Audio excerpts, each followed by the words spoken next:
Hi everyone, this is Zoya and you are watching deep democracy. आज हम एक बहुत ही कंट्रोवर्शियल टॉपिक पे बात करने वाले हैं, लेकिन ये सिर्फ ना ही खुद में कंट्रोवर्सी है, बल्कि हमारे जो लार्ज सोसाइटल कॉन्ट्रडिक्शंस हैं उन्हें समझने का एक तरीका भी है। हम बात करने वाले हैं रणवीर अलाहाबादिया के केस के बारे में, कुछ उससे जुड़े हुए political aspects and views and women objectification जैसे क्रूशियल थीम्स पे। एंड इस डिस्कशन पे अपने इंसाइटफुल व्यूज़ डालने के लिए we are joined with doctor Arvind Rao sir. You are very much welcome. It's an honor to welcome Dr. Arvind Rao. He is a PhD holder from CSRD JNU, DART Fellow, a dedicated educator. He has faced the IAS interview and published over 10 research papers, including one in NRSC ISRO. With academic experiences across India, Germany, the USA, he has presented at prestigious conferences as well. Dr. Arvind Rao brings valuable insights at today's discussion on Ranveer Allahabadia controversy. Sir, you are so welcome. Warm greetings to you. Please tell us a little bit about yourself as well. For the kind words. हमारे viewers और जितने भी साथी हमसे जुड़े हैं, सबसे पहले तो पूरी जो कंट्रोवर्सी है इसके बहुत सारे डायमेंशंस हैं. मैं particularly I would like to touch upon some of the sociological, psychological and cultural issues related to it. Then there are certain constitutional or law related dimension also, let's say freedom of speech. So if I go by the sociological perspective, so there is this sociologist called Emil Durkheim.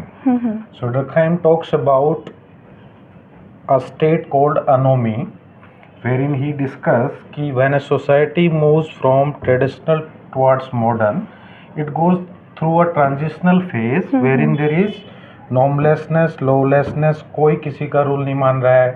तो ये इस तरह का transitional है जैसा कि अभी हम सीजन जिससे गुजर रहे हैं. ना ही तो ठंड है और ना ही गर्मी है. तो there are certain people who are wearing sweater, there are others who are wearing just shirt और टी शर्ट, राइट. तो new order have not established and the old order is getting broken. तो traditionally जो millennials हैं या उससे आगे वाली generation है, उनके नॉर्म्स, वैल्यूज, कलेक्टिव कंसाइंस अलग है. जेन जी का नॉर्म्स, वैल्यूज, कलेक्टिव कंसाइंस अलग है, राइट. अभी इस पूरे इश्यू पे हमने देखा होगा कि एक्सेप्टेबिलिटी जो है वो एक बड़ी चीज़ है. For certain peoples this is quite acceptable to talk about these things. और ये जो जिसको अब्यूजिव कह रहे हैं हम या जिस भी तरह का कह रहे हैं, वल्गर कह रहे हैं, but it's I mean totally related with this thing कि when society moves from traditional to modern society, there will be certain things which will linger. There will be certain things which will be embraced by the new generation, but the old generation don't want to leave their orthodox power structure, right? Let's say patriarchy as an institution. So there are certain things people are talking about it. People are giving respect to women, but if you will go to rural areas, एक another generation है जो अभी भी चाहती है कि no wearing jeans is not good, और ये फ्रीडम इस तरह का नहीं है, ये चीज़ सब ऐसे नहीं होती, ये ऐसे पर्दे में होना चाहिए या इस तरह का होना चाहिए. तो this is totally a transitional story where in the society once move towards modern, so it will embrace new norms, new conscience, और वो पूरी कलेक्टिव कंसाइंस अलग ऑर्डर लेके आएगी जिसके अंदर. और ये अच्छा है, though it is very painful when a society transit from traditional to modern. It is very agonizing and painful stage because there will be conflict, contestations between two generations. There will be always different kind of values which are coming up which we are not able to digest. Let's say Gen Zs are very vocal about their sexuality orientation or other thing. Let's say LGBT का इतना movement होता है, but if you go back your village, your roots, एक पूरी generation है जो इस movement को कभी भी एक्सेप्ट नहीं करेगी, वो ऑफेंसिव मानती है, उसको पूरा ऑफेंसिव मानती है. So it's very context specific. Offensive तो क्या, अगर कोई भी चीज़ ऑफेंसिव हो सकती है. अगर हम इतना ज़्यादा उस पर जाने लगेंगे तो फिर तो 2+2=4 में ही बात होगी लोगों में. अदरवाइज वन कैन से कि your smile is so satirical, I got offended. तो एक्सेप्टेबिलिटी सोसाइटी में हमें उस तरह की बनानी पड़ेगी और ये why to only target Ranveer Alabadia. Yes. I'm not his fan, or I mean hardly watched some of his podcasts. और usually उनके यहाँ गेस्ट अच्छे आते हैं. He himself don't contribute anything. ज़्यादातर गर्दन ही लाते हैं और कुछ भी एक दो चार ऐसी लाइन बोल देंगे जिससे क्लिप बढ़िया कट जाए कि वो वायरल हो जाए. एक तो कोई तो कल ही बोल रहा था कि किसी सडनली किसी पॉडकास्ट में उसने बोला कि मौत के बारे में आप क्या सोचते हैं. तो now this has got a shock value. You are sensationalizing. It's more of, I mean, साथियों सभी को मैं बताता हूँ, Zoya is a journalist and she is enthusiast about podcast, community radio and other things. So very good at her work and तो आपके ही जो department के लोग हैं वो करते हैं येलो जर्नलिज्म, सेंसेशनल जर्नलिज्म और इसको इतना ज़्यादा हर चीज़ को प्रेजेंट करना. तो एक बार के लिए उनको सुशांत राजपूत मिल गया था, फिर श्रद्धा वालकर की खोपड़ी खोज रहे थे बहुत दिनों तक. कुछ दिनों पहले IIT बाबा के पीछे लगे हुए थे. अब श्रद्धा वालकर के फादर की डेथ हो गई और पूरे मीडिया में एक जगह भी न्यूज़ नहीं है. At least somebody should have gone and talk to him कि उनके भाई से या उनसे कि क्या हुआ क्या नहीं हुआ. जिस चीज़ के पीछे तुमने 3 महीने पूरा मीडिया वो करके रखा और इतनी सेंसिटिविटी नहीं कि उनके फादर चले गए तो कोई एक मीडिया हाउस वहाँ गया हो स्टोरी को कवर करने के लिए. तो वो एक पूरा फेज चलता है, उसमें सारा मीडिया हाउस उधर ही एक तरफ चल देता है कि हाँ व्यूज़ आ रहे हैं तो इस तरफ ही चलते हैं. और वो पूरा इससे पहले का उसमें देखें तो क्या क्या नहीं किया है मीडिया ने हमारे ने. उड़ने वाला बाबा से लेके खली की डाइट पे पूरे दिन बात चलती थी. खली क्या खाता है, कितने एग खाता है. रिया चक्रवर्ती का भी केस हुआ था. हाँ, रिया चक्रवर्ती और सुशांत राजपूत का भी तक देखो क्या कुछ नहीं बताते हो क्या हुआ. हियरिंग भी कंप्लीट नहीं हुई है, स्टेटमेंट रिकॉर्ड नहीं हुई है. इधर श्रद्धा वालकर वाले केस में भी जो आफ्ताब है उसकी सारी अभी तक डिस्ट्रिक्ट कोर्ट का भी शायद कंप्लीट नहीं हुआ, जबकि वो फास्ट ट्रैक कोर्स वो था ट्रायल. तो मीडिया ट्रायल और पब्लिक ट्रायल किसी भी व्यक्ति का कभी भी हो सकता है. जो व्यक्ति बहुत अच्छी ऊंचाइयां पा चुका होता है उसमें उसके बारे में कहीं ना कहीं अंदर जेलसनेस भी होती है दूसरे लोगों को कि जब मौका मिले तो उसको फिर पूरा ठीक से वो करते हैं. यही लोग तो व्यूअर थे इसके जो आज सब कुछ उल्टा सीधा बोल रहे हैं. तो I think instead of targeting one person, we should discuss this thing in all the dimensions wherein it is not the person who is important. History में एक रोमिला थापर जी हुई हैं तो she writes a very beautiful line कि it is not the person who is important, it is the situations and events वो important होते हैं. मंगल पांडे के समय में जब हमारा फर्स्ट रिवोल्ट होना था तो वो सिचुएशंस ऐसी हो गई थी. अगर मंगल पांडे नहीं होता तो कोई और पांडे होता, चुलबुल पांडे होता चाहिए, बट वो कुछ ना कुछ उस समय ऐसा होना था because it is the situations that led to. ऐसे ही कांग्रेस के टाइम पे इतना जब करप्शन और ये चीज़ें बाहर आ रही थी तो अन्ना हजारे मूवमेंट नहीं तो कोई और नाम से मूवमेंट होता है. It is not about one person. तो हमें रणबीर इलाहाबादिया के बहाने डिबेट करना चाहिए, डिस्कस करना चाहिए. We should dissent and look at this issue very comprehensively कि ये क्या जनरेशन गैप है या मोरालिटी का इशू है या सोसाइटी अलग फॉर्म में जा रही है या ये डिजिटल एज का क्या पता. इसी मुद्दे से हमें ये रिफ्लेक्ट करने को मिले कि कैसे हम इसको कंट्रोल करें कि मोबाइल एडिक्शन जो टीनेजर्स में हो रहा है और उसको किस फॉर्म में कंट्रोल किया जा सकता है या कितना करना चाहिए हमें. और सेल्फ इम्पोज्ड कंट्रोल से बेस्ट तो कुछ है ही नहीं. लेकिन ऐसे ही ऑस्ट्रेलिया ने उस पर लगा दिया और इस तरह की कंट्रोवर्सी से कई बार we can lose lot of freedom and other things because at the end of the day state needs such incidents to curb your power. इस तरह का मौका मिलते ही वो कि ले आएंगे कोई पीछे से बिल या कुछ भी इस तरह का कि अब यूट्यूब पे भी स्क्रूटनी होगी हर बात पे. अब क्या ऑब्सीन है, क्या न्यूडिटी है, इसको डिफाइन करना is very difficult.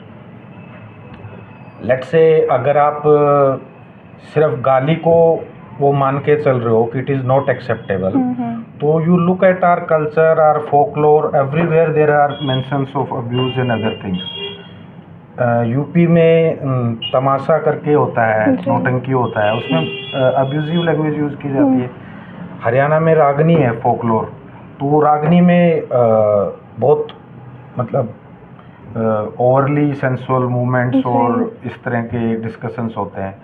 Then at the same time look at the whole phenomena of emergence of Sapna Chaudhary as a dancer, तो फिर आप उसको भी रोकना पड़ेगा, उसको भी ऑब्सीन माने आप, उसको भी आप ऑब्सीन माने, ऑब्जेक्टिफिकेशंस पे भी हो।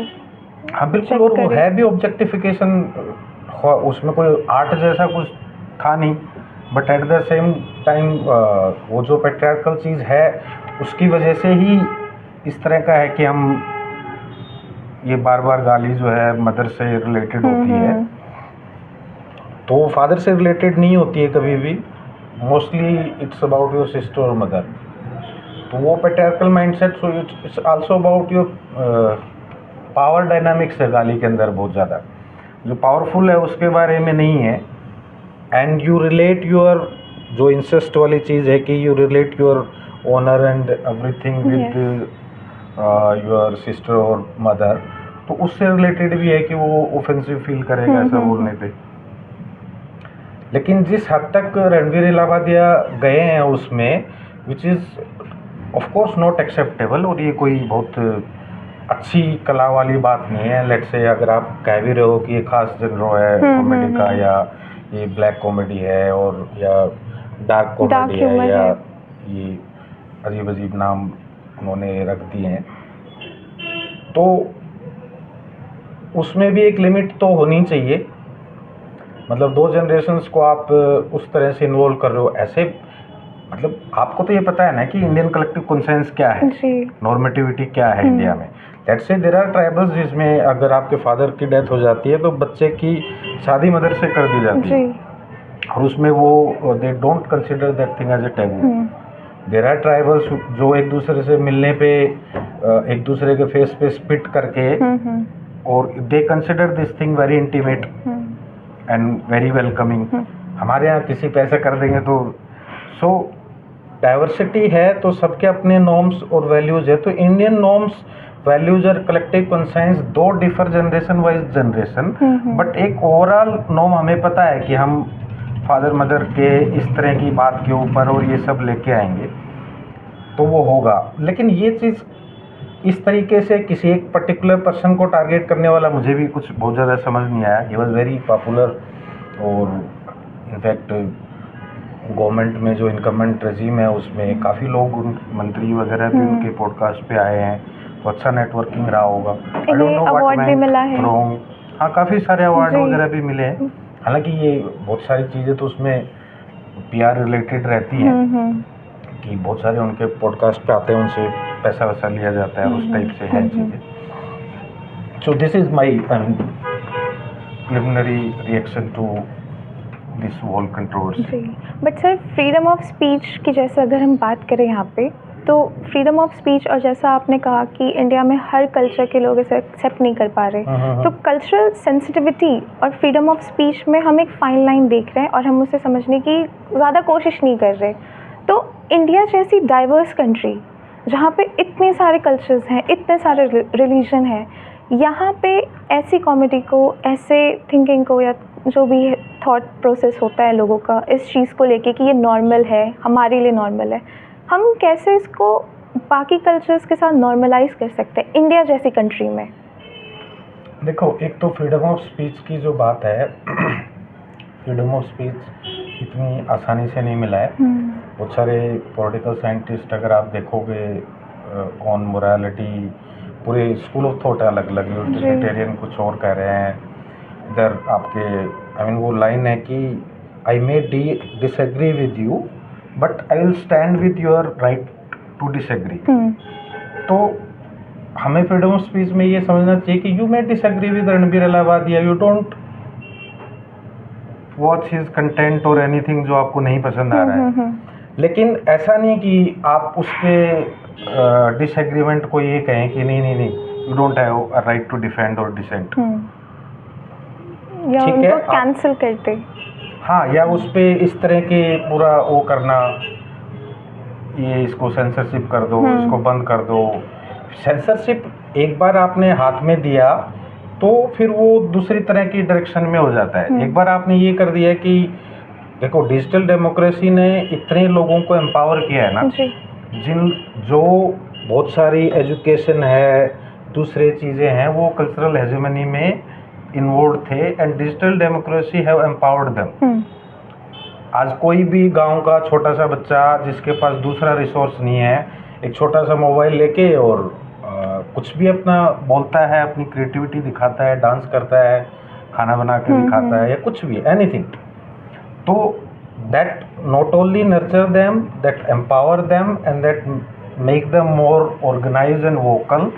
एंड उन लोगों का एक जो पहले ये था कि गांव में रिसोर्स नहीं है, तो उस चीज़ में तो इट्स अ रिवॉल्यूशन एंड हमें उस तरफ बिल्कुल सोचना ही नहीं चाहिए कि इसको हमें कर्व करना है या रेगुलेट करना है या इस तरह की चीज़ें। But at the same time जो बड़े क्रिएटर्स हैं उनको ये बात समझनी चाहिए कि on the one hand you talk about spirituality, self improvement and so many things, and on the other hand you don't even take responsibility that the whole Gen Z and other people follow you. They take you as an idol और वो reference group होता है उनके लिए। तो उस चीज़ का तो है। तो फ्रीडम ऑफ एक्सप्रेशन जो है वो एक लिमिटेड उससे आता है, उसमें रीजनेबल रेस्ट्रिक्शन रहते ही हैं। अब कोई भी चीज़ कुछ भी तो नहीं बोल सकते until unless you are not. But इसमें ना होल इशू इस तरह का है कि whether a crime was done और नॉट।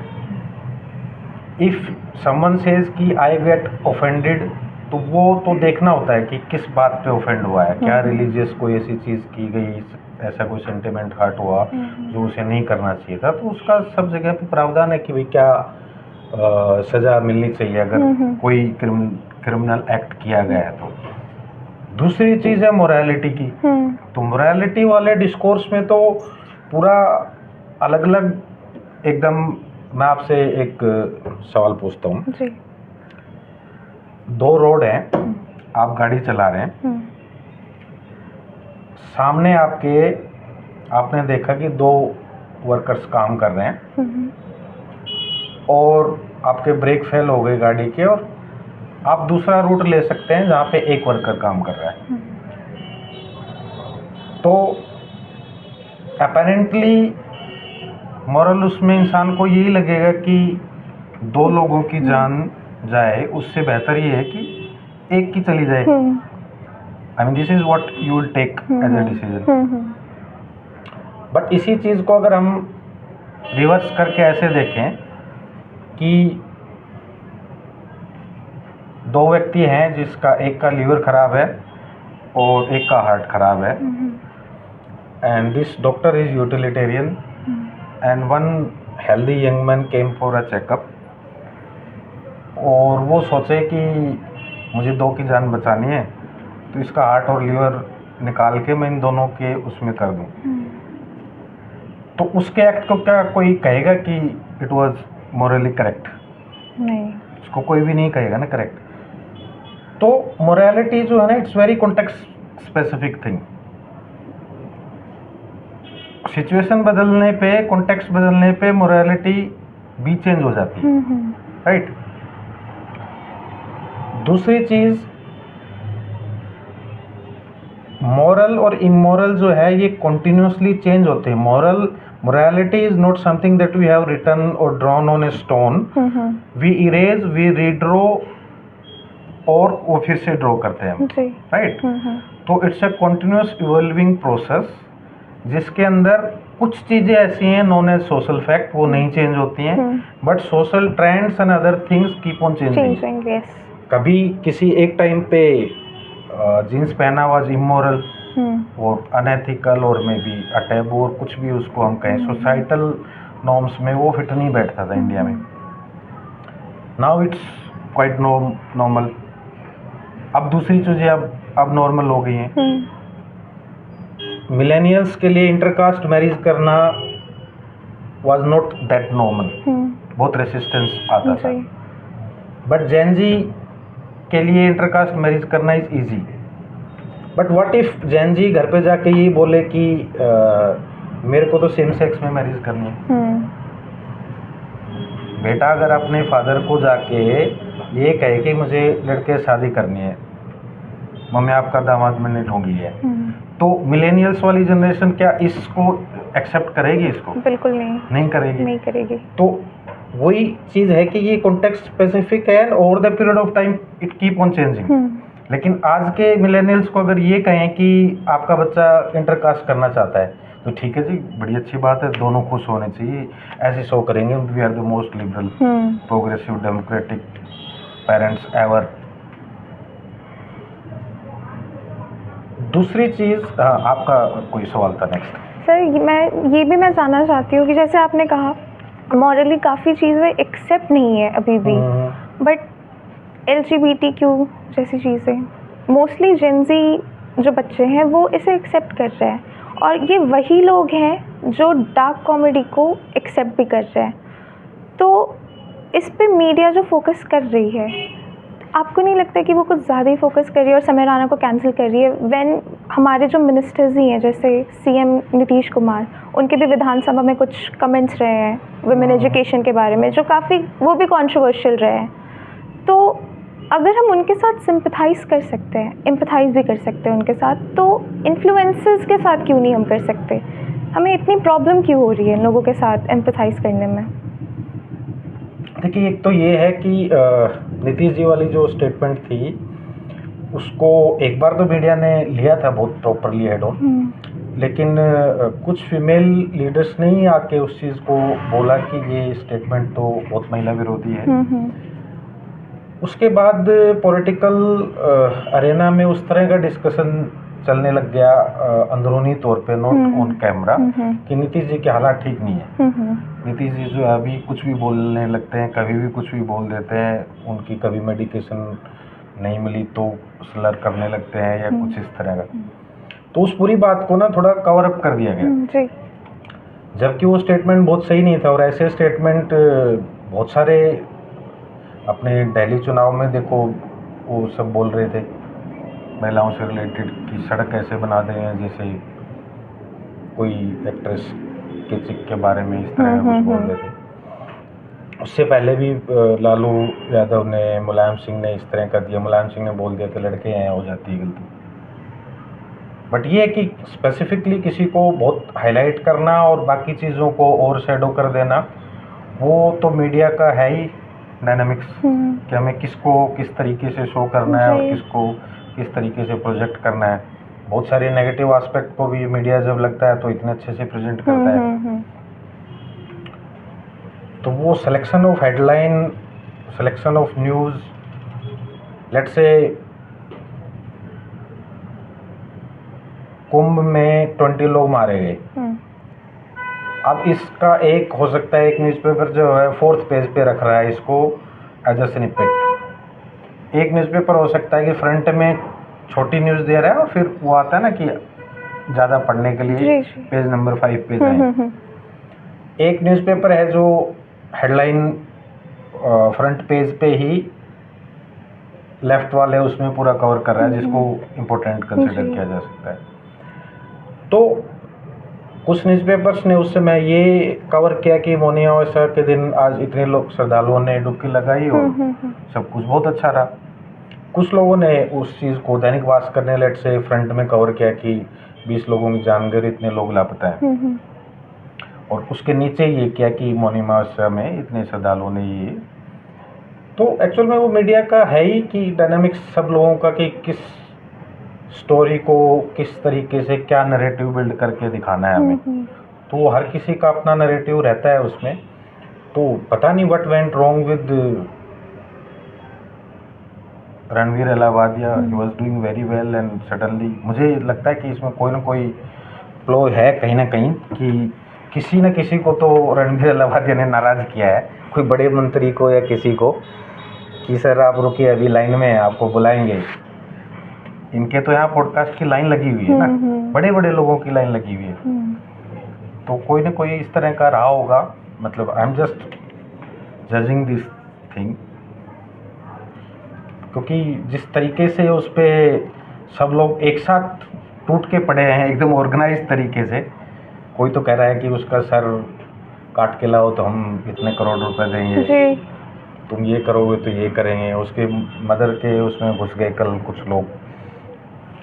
तो मुझे तो रणबीर इलाहाबादिया कभी बहुत इंस्पिरेशनल और उस तरह का नहीं लगता था, बट जब ये चीज़ हो रही थी तो लगा कि ऐसे किसी व्यक्ति का विचंटिंग करके and you start vigilante type में कि इसको बाहर निकालो, अभी इसका ये करेंगे, that is not democratic. Cancel culture हाँ, हमने कैंसिल उसको कल्चर पूरा अपने बना आप लिया। में एक नॉन डेमोक्रेटिक चीज़ है। You come forward, debate, discuss, dissent, and if it is a societal problem then come out with certain solutions or insights. Main बात ये है कि पब्लिक इस बारे में ज़्यादा बात नहीं कर रही है। उन्हें है कि हमें इन्हें कैंसिल करना है, हमें रणवीर इलाहाबादिया नहीं चाहिए अब। पर वो ये नहीं समझ रहे कि वो भी एक ह्यूमन बीइंग है। अगर उससे कोई गलती हुई है तो वो उसको सुधार भी सकता है, but what they are doing instead they are cancelling him all together. उसकी जॉब भी जा रही है, उसका सब कुछ जा रहा है उसके साथ। मुझे लगता है इस पूरे इशू को इस रूप में देखना चाहिए कि ये एक अच्छा समय है जिस पे हम इन सब चीज़ों पे डिस्कस करें कि जो addiction of mobile, addiction of reels, addiction of podcast और जेनजी जो कंटिन्यूसली इतने आवर्स मोबाइल पे बिता रहा है, तो इस कंजम्पशन को कैसे रोका जा सकता है और क्या सही है उन बच्चों के लिए, उनके लिए कंटेंट फिल्टर करके देना या उनको ये चीज़ के बारे में अवेयर कराना कि आप सिलेक्टेड कंटेंट को अपना वो कर लीजिए सब्सक्राइब और बाकी सबको एकदम अवॉइड कर दीजिए। तो वो यूट्यूब को भी इस पे कुछ इस तरह का करना चाहिए कि आप जो है एक बार किसी चैनल को ब्लॉक कर देते हो या तो वहाँ से कोई वीडियो नहीं आएगा आपके पास, तो आपका एक नीट एंड क्लीन एल्गोरिदम बन जाएगा कि I am a crypto enthusiast, so I want to see certain videos related to crypto. I am a fitness freak, so I want to follow this person. लेकिन वो उसमें YouTube का loss है ना। YouTube तो चाहता है कि बहुत सारा कंटेंट बने और लोग बहुत सारा कंटेंट कंज्यूम करें, और उसमें फिर डर भी है, उसमें बहुत सारे खतरे हैं, क्योंकि फिर वो डेमोक्रेटिक नहीं रहेगा। फिर YouTube के पास अपनी हेजेमनी आ जाएगी कि वो ट्विटर की तरह ब्लू टिक देने लगेगा कुछ चैनल्स को कि भाई फिटनेस में ये 10 चैनल सबसे बेस्ट हैं और इन्हीं को देखो। तो फिर बाकी नए यूट्यूबर्स या बाकी उस तरह के लोग नहीं आ पाएंगे। दूसरा ये जो होल इशू है ये it is also related to language.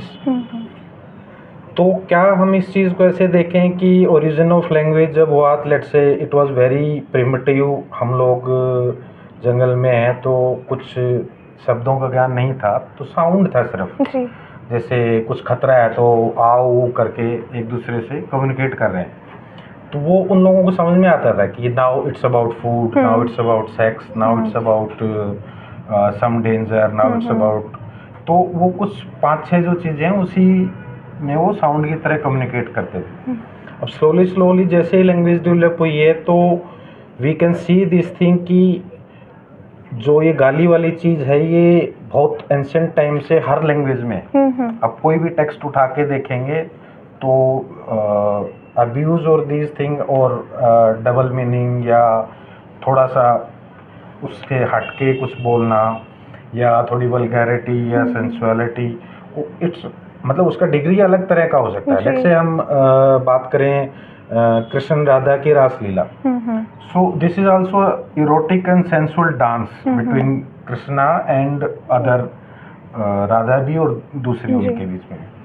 ऐसे ही हम यहाँ एकदम से एलजीबीटी को लेके या ट्रांसजेंडर को लेके ही हो जाते हैं कि ये तो आजकल हो रहा है ये सब, but if you look eight our history, Ramayana में भी, महाभारता में भी बहुत सारी जगह पे ये सब मेंशन है। रामायणा में जब भगवान श्री राम जा रहे होते हैं अयोध्या तो वो लास्ट में कहते हैं कि सारे मर्द इधर चले जाओ, सारी औरतें इधर चले जाओ। तो there were certain people who were following them, तो राम सेड कि क्या हुआ, तो क्या आपने सिर्फ आदमी और औरत का कहा है, आई एम समवन जो आदमी और औरत नहीं हूँ। तो इसके अलावा बहुत सारी जगह पे मेंशंस हैं ये चीज़ें, तो उसमें हम सडनली ये कह दें कि दो some of the people got urban areas में थोड़ी सी एनोनिमिटी होती है, तो you can maintain the way you want to maintain. तो उस वजह से लोगों को लगता है कि ये शहरों में आके ऐसे हो गए, अदरवाइज गांव में तो हमने कहीं नहीं देखा ये सब, इस तरह के लोग होते ही नहीं थे। तो दूसरी जो जनरेशन है वो कमिंग जनरेशन जो है वो ऑफ कोर्स थोड़ी एंटीथेटिकल है, इतनी एम्ब्रेसिव नहीं उसमें चलती, and they are very I mean transactional kind of people. वो फटाफट से नहीं, ये ऐसे नहीं, ऐसे ऐसे, उनको वो लॉन्ग टर्म वाला। और जो मिलेनियल्स था उनका जो नॉर्म और कल्चर था वो इस तरह का, सेल्फ हेल्प को सुनना, फिर हार्ड वर्क करना, फिर आगे ऐसे बढ़ना है, इन्वेस्ट करना है, ये चीज़ ऐसी करनी है। जेनजीज का वो हसल वाला और वो सब नहीं है कल्चर कि ऐसे करके ये सब बिल्ड करना है, राइट। तो वो जनरेशन गैप का भी है ये इशू, लैंग्वेज का भी इशू है, लेकिन लैंग्वेज कभी भी उस तरह की रही नहीं जहाँ पे लैंग्वेज प्रोफेन ना रही हो। Profanity is a integral element of language, you look at any language. Same is with different art and other things. So it is also about the repression of sexuality in our cultures.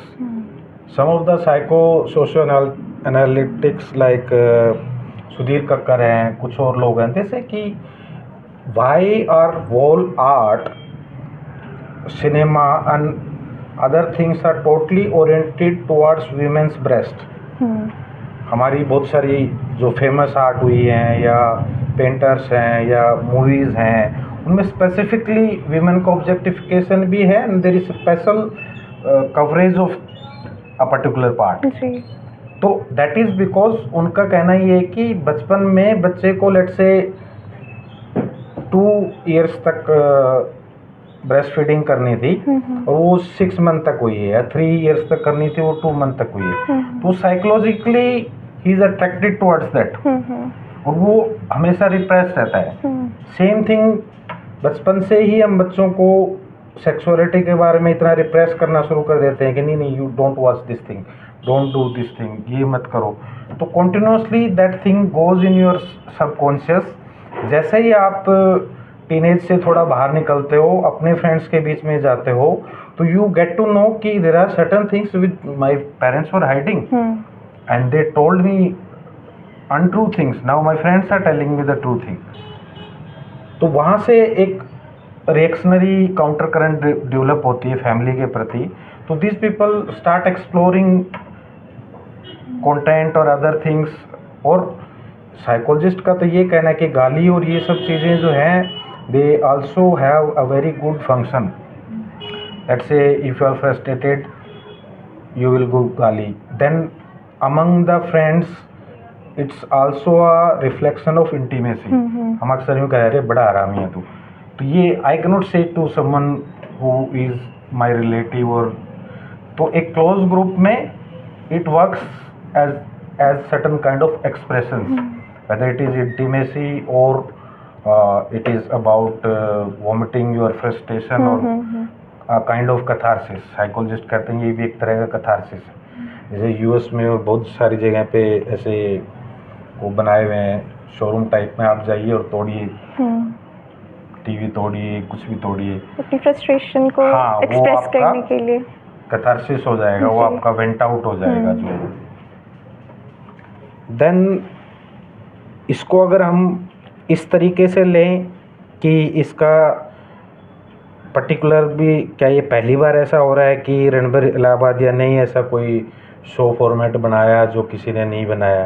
तो AIB का पहले हुआ है जिसमें खूब अच्छे अच्छे celebrities थे, रणवीर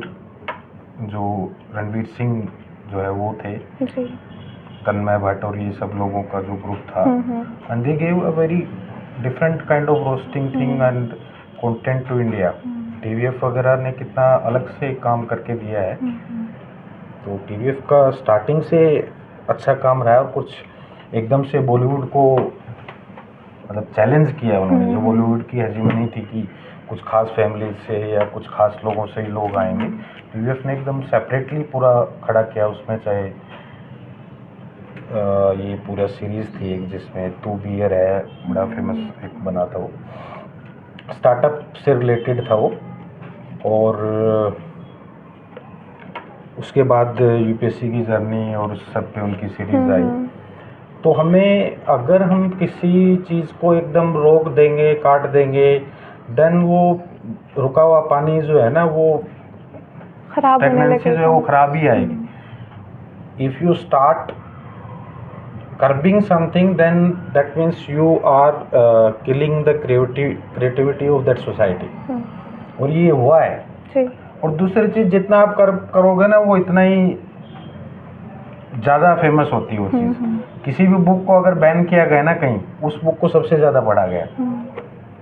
तो अब ये इन्होंने इंडिया गोट लेटेंट को बंद कर दिया या कैसे, वो तो पता नहीं, बट वो स्टार्ट तो होगा, आज नहीं तो कल स्टार्ट होगा, दोबारा स्टार्ट होगा। और वो जैसे स्टार्ट होगा देखना उनको और ज़्यादा अच्छी फेम मिलेगी जी। लोग और उसको देखेंगे। एंड उससे पहले इस शो में बहुत बार इस तरह का हुआ है, तो पर्टिकुलरली एक व्यक्ति को डिनाउंस करना और उस तरह का करना मुझे ठीक नहीं लगा। और बाकी स्टेटमेंट जो थी वो मैंने भी देखी, 2-3 स्टेटमेंट्स उसमें, तो उसमें पर्टिकुलरली एक स्टेटमेंट बहुत ही ज़्यादा एक्सट्रीमली उस तरह की है और वो कहीं से उठाई भी हुए। कोई पास्ट का शो था जिसमें एक लेडी ने ये स्टेटमेंट दी थी। हाँ, जो हाँ। सेम स्टेटमेंट फिर रणवीर इलाहाबादिया ने प्रेजेंट की इंडियाज़ गॉट लैटिन में। हाँ, तो वो देखो मिस्टेक तो किसी भी हो सकती है, बट आप उस जिस निश के आप नहीं हो उस निश में आपको ज़्यादा एंटर करना ही नहीं चाहिए। आप पॉडकास्ट होस्ट हो, आपको वहीं रहना चाहिए। आप एकदम से दूसरे ही वर्टिकल में जा रहे हो। तो इसमें बेसिकली मेरा कहना तो ये है कि इसमें वे फॉरवर्ड यही हो सकता है कि first thing, debating is a healthy thing, let's debate this issue. और इस इशू के बहाने हमें कुछ जो हिडन इश्यूज हैं इन सब चीज़ों से रिलेटेड, उसकी तरफ हमें देखना चाहिए from all the vantage points instead of denouncing Ranveer Allahbadia. आज की प्रॉब्लम ये है कि हम सॉल्यूशन ओरिएंटेड नहीं रह गए हैं ज़्यादा।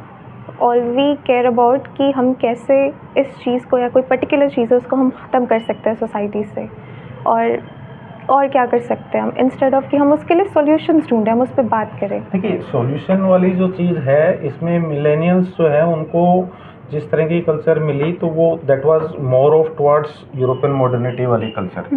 तो वो तो स्टैंडर्डाइजेशन और सॉल्यूशन में बिलीव करते हैं, but Gen Z is more of disruptive and वो उस अथॉरिटेरियन उस सब चीज़ को उस तरीके से एम्ब्रेस नहीं करता है, एक्सेप्ट नहीं करता है। So Gen Z is more innovative, more creative, more disruptive, and वो चीज़ जो है फिर मिलेनियल्स है उससे बड़ी वाली जनरेशन को अच्छी नहीं लगती कि ये तुम क्या बोल रहे हो, ऐसे थोड़ी होता है। And they are also more sensitive. या they are more sensitive also. And इसमें हमेशा से ही होता है जनरेशन गैप में तो। और इसमें एक बड़ी अच्छी बुक है, मेक योर बेड, ऐसा कुछ करके एक बुक है। तो उसमें ये कि the first thing early in the morning if you can teach to your children कि मेक योर बेड। वो सब कुछ ऐसे ही छोड़ के बच्चा भागता है ना, तो वहाँ से थोड़ा थोड़ा डिसिप्लिन आ सकता है। आई विल नॉट से कि उस डिसिप्लिन को आप बिल्कुल करके और उसमें ले जाएं, लेकिन वहाँ से एक सेल्फ इम्पोज्ड डिसिप्लिन हो सकता है कि एक एज है उसके बाद you should make your bed.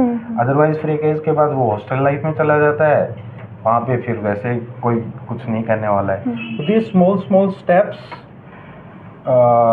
Can make him little organised and at the same time creative.